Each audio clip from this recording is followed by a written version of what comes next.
प्रभु प्रेम से मिलेगा वैराग्य का चरम।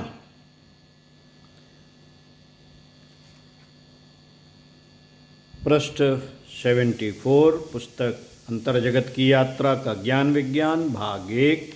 आइए सुनते हैं।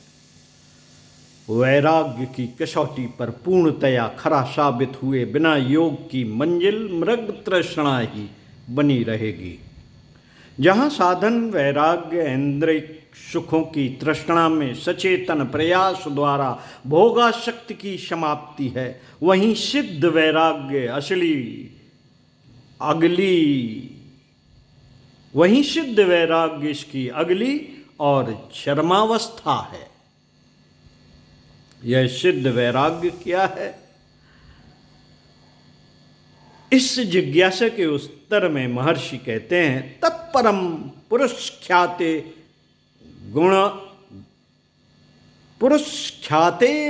गुण वैतृष्णयम। 1/16 शब्दार्थ।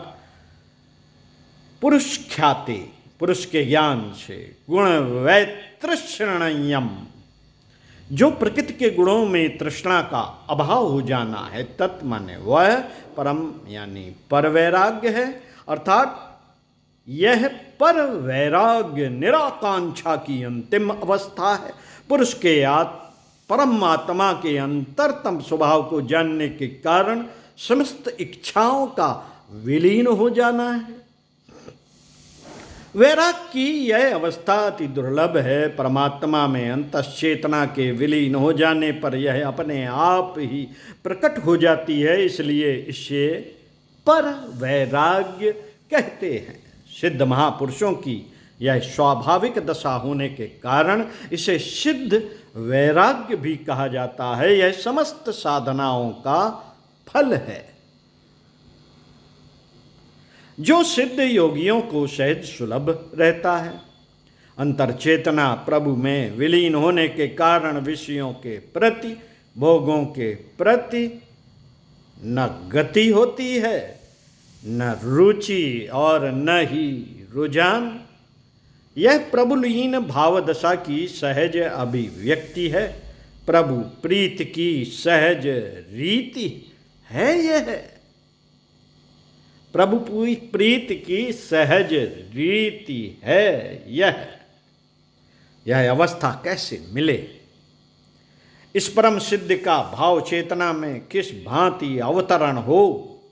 योग साधकों की जिज्ञासा का एक ही उत्तर है, प्रभु प्रेम। जिनमें भगवान की भक्ति है, प्रभु चरणों में अनुरक्ति है, उन्हें यह सिद्धि अपने आप ही मिल जाती है। भक्ति के अलावा अन्य जो भी साधना मार्ग है, उन पर चलकर इस सिद्ध वैराग्य के दर्शन हो तो सकते हैं, पर बड़ी कठिनाई से। यह भी संभव है कि इन राहों पर साधकों को कई बार अटकना या रुकना पड़े, और हो सकता है सब कुछ करके भी सिद्ध वैराग्य तक ना भी पहुंचा जा सके।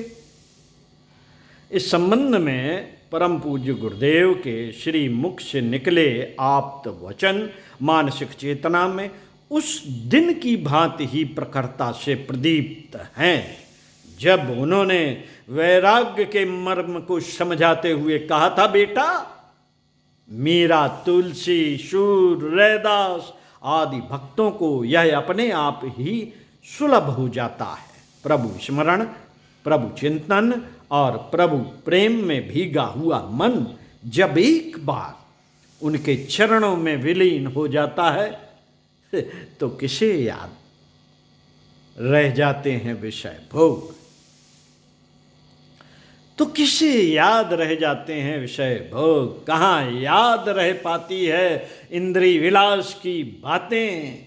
सब कुछ सांप की केचुल की तरह उतर जाता है, पेड़ से सूखे पत्ते की भांति झड़ जाता है। इस बारे में गुरुदेव प्रायः नारद मोह की कथा सुनाया करते थे। देवर्षि नारद पहले महान ज्ञानी योग साधक थे। उनकी योग साधना अति प्रखर थी, विवेक उनमें पूर्णतया प्रज्वलित था।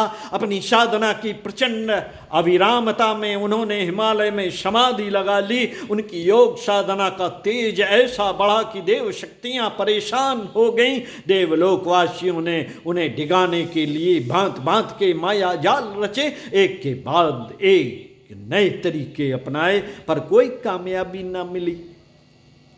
अंतिम अस्त्र के रूप में उन्होंने कामदेव को संपूर्ण सेना के साथ भेजा।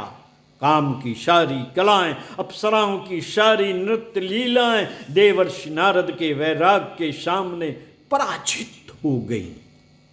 अंततः उन सब ने देवर्षि से क्षमा याचना की और वापस अपने लोक चले गए।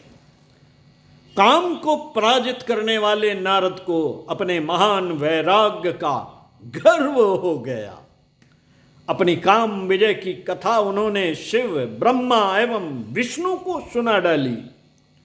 सर्वेश्वर ने उन्हें गर्व हरण के लिए लीला रची। जिन नारद के वैराग्य का प्रभाव कुछ ऐसा था कि काम कला कछु मुनहि न व्यापी,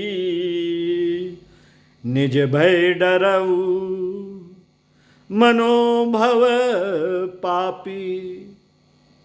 अर्थात काम की कोई भी कला मुनिवर को नहीं व्यापी और वह कामदेव अपने पाप से डर गया। वहीं नारद कुछ ऐसे हो गए कि जप तप कछु न होहि तेहि काला, हे विधि मिलई कवन विधि बाला। अर्थात उनसे उस समय कुछ भी जप तप नहीं बन पड़ा। बस वे यही सोचने लगे कि हे विधाता, किस तरह मेरा विवाह इस कन्या से हो जाए। यह कथा सुनाते हुए गुरुदेव ने कहा था, सब कुछ होने पर भी जब तक अहम का भगवान में समर्पण विसर्जन विलय नहीं होता, तब तक कभी वैराग्य सिद्ध नहीं होता। भक्ति मार्ग में पहले ही कदम पर अहम का बलिदान करना पड़ता है। इसलिए भक्त को अपने आप ही सिद्ध वैराग्य मिल जाता है। गोस्वामी तुलसीदास जी ने भक्त की महिमा की अरण्य कांड में बड़ी ही सुंदर चर्चा की है। नारद की जिज्ञासा के उत्तर में भगवान कहते हैं, जनहि मोर बल निज बल ताही, और दुह का काम क्रोध रिपु आही।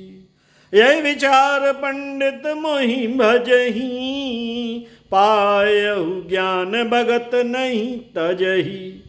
भक्ति तो मेरा बल,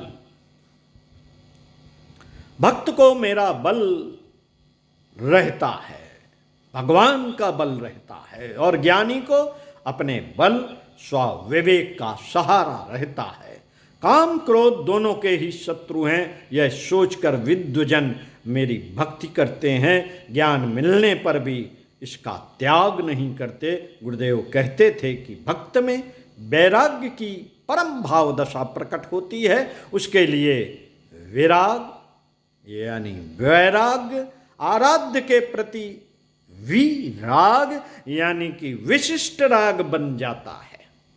श्री राम कृष्ण देव इस प्रसंग पर कहा करते थे कि एक बार उनके प्रति प्रेम जग जाए तो फिर रंभा तिलोत्तमा जैसी रूपसी अप्सराएं चिता भस्म जैसी त्याज्य लगने लगती हैं।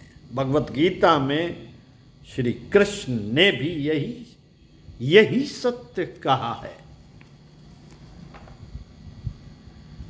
विषया विनिवर्तन्ते निराहारस्य देहिनः, रसोऽर्जं रसोऽप्यस्य परं दृष्ट्वा निवर्तते। गीता 2/59। यानी कि विषय भोग तो उसके भी छूट जाते हैं। जो इंद्री से विषयों को नहीं ग्रहण कर रहा है, पर रस तो प्रभु दर्शन के बाद ही छूटता है। यह परम दृष्टवा स्थित ही पर वैराग्य है, जो प्रभु भक्ति से सहज प्राप्त होता है। इस वैराग्य में ही समाधान की समाधि है। ओम शांति।